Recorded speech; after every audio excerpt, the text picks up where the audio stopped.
وہ قدرت کا تماشا نہیں دیکھ سکتے. جو اپنے اسباب کو اعمال پر مقدم کرتے ہیں وہ قدرت کا تماشا دیکھ ہی نہیں سکتے، کیونکہ قدرت تو حکموں کے ساتھ ہے. اللہ رب العزت نے انسانوں میں حاجتیں پیدا کی ہیں یہ دیکھنے کے لیے کہ دیکھیں میرا بندہ کیا کرتا ہے. اس لیے مومن دو راہ پر ہے. مومن کہاں پر ہے؟ دو راہ پر. ایک طرف اعمال اور ایک طرف اسباب. دیکھیں یہ پہلا قدم کدھر اٹھاتا ہے، سبب کی طرف یا حکم کی طرف. اگر حکم کی طرف اٹھا لے تو سبب اس کے ساتھ کر دیں گے.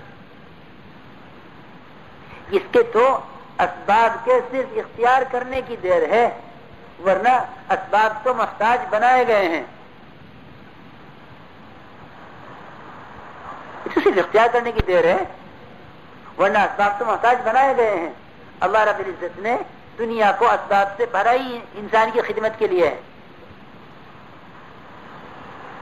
لیکن جب یہ اسباب کا غلام ہو جائے تو پھر اللہ رب العزت نصرتوں کے اور اپنی قدرت کا ہاتھ کھینچ لیتے ہیں. پھر اسباب کی محتاج کی بڑھتی ہی چلی جاتی ہے.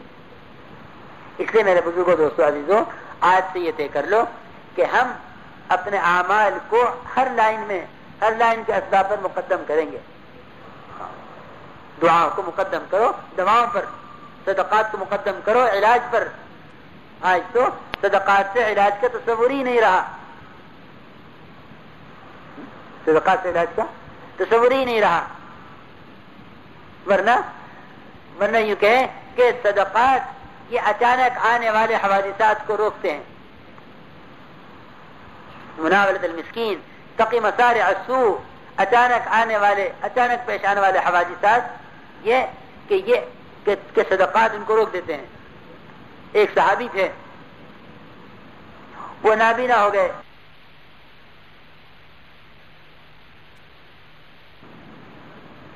عمر زیادہ ہو گئی، نابینا ہو گئے. تو انہوں نے اپنے گھر کے اندر کے حصے میں مصلی کی، جہاں وہ عبادت کرتے تھے اور رہتے تھے، وہاں سے انہوں نے اپنے گھر کے باہر کے گیٹ دروازے پر ایک رسی باندھ رکھی تھی. مصلی سے لے کر باہر کے دروازے تک ایک رسی باندھی ہوئی تھی. اور یہ مشہور تھا کہ جو محتاج آوے دروازے پر وہ اس رسی کو ہلا دے. اور یہ اٹھ کے جاتے تھے اس رسی کو پکڑ کر، کیونکہ نابینا تھے، اور جو کچھ ان کے پاس ہوتا جا کے اس مسکین کو اپنے ہاتھ سے دیتے. مسکین کو جا کر اپنے ہاتھ سے دیتے. جوان بیٹے تھے. بیٹوں نے کہا کہ بھائی آپ نے کیا کیا ہوا ہے؟ رسی باندھی ہوئی ہے گھر کے بیچ میں اور رسی پکڑ کے جاتے ہیں وہاں. آپ نے حکم دیا کریں، ہم مسکین کو پہنچا دیں گے. فرمایا کہ میں نے سنا ہے جناب رسول اللہ صلی اللہ علیہ وسلم فرماتے ہوئے، مناورۃ المسکین تقی مسارع السوء، کہ مسکین کو اپنے ہاتھ سے لے جا کر دینا یہ اچانک آنے والے حوادثات سے روکتا ہے. اچانک پیش آنے والے حوادثات سے حفاظت ہوتی ہے مسکین کو اپنے ہاتھ سے دینے سے. ہمارا صدقات پر یقین نہیں، نماز پر یقین نہیں، اس لیے ہم اسباب سے جو حق اسباب کے اندر فقیروں کا ہے، محتاجوں کا ہے، یعنی اس سے ان کو محروم کیے ہوئے ہیں. اس لیے ہم اسباب میں آنے والی آفتوں سے بچ نہیں سک رہے. اسباب میں جو آفتیں آ رہی ہیں نا، زلزلے آ گئے اور سیلاب آ گئے اور کھیت کو جو ہے ٹڈیاں صاف کر گئیں. آئے دن کی مصیبتیں کارخانوں پر اور زمینوں پر، حکومتوں پر جو آ رہی ہیں، اس کی وجہ یہ ہے کہ بجائے ان اسباب سے ان کے حقوق کو ادا کرنے کے ہم ان اسباب کو ان سے بچا رہے ہیں، اور بجائے ان اسباب سے آنے والی آفتوں کو دور کرنے کے لیے ان اسباب کو مستحقین پر خرچ کرنے کے ہم ان اسباب سے اپنی خواہشیں پوری کر رہے ہیں. اس لیے اسباب میں آفتیں پیدا ہو رہی ہیں اور ان آفتوں کا علاج اسباب سے کر رہے ہیں. دیکھو اس سے بڑی حماقت کہ پھر ان اسباب میں آنے والی آفتوں کا علاج اسباب سے کر رہے ہیں. اور اگر ان آنے والی آفتوں کا علاج اسباب سے نہیں ہوتا ہے تو پھر کہتے ہیں اچھا بھائی کسی سے دعا کے لیے کہو. پھر یہ اپنے اپنے شعبوں میں دین کو زندہ کرنے کے بجائے ان لوگوں کے پاس آتے ہیں جو دیندار مظاہر دکھلائی دیتے ہیں.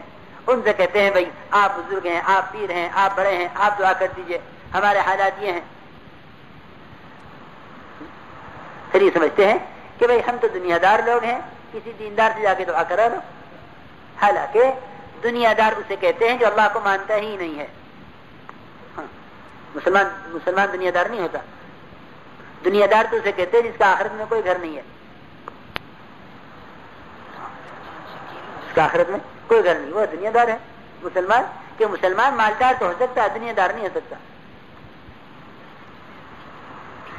اور مسلمانوں میں یہ احساس پیدا ہو گیا ہے کہ ہم تو دنیا دار آدمی ہیں, بھائی کسی دیندار سے دعا کراؤ تاکہ آفت دور ہو جائے. اپنے مسائل کے حل کے لیے یہ دینداروں کے پاس آئیں گے اور دیندار کہیں گے ہاں ہم تمہارے لیے دعا کریں گے. حالانکہ حدیث میں یہ ہے کہ جو دوسروں کو بھلائی پر لانے اور دوسروں کو برائی سے روکنے کی محنت نہیں کریں گے, اللہ رب العزت صلحاء کی دعاؤں میں سے ان کا حق ختم کر دیں گے.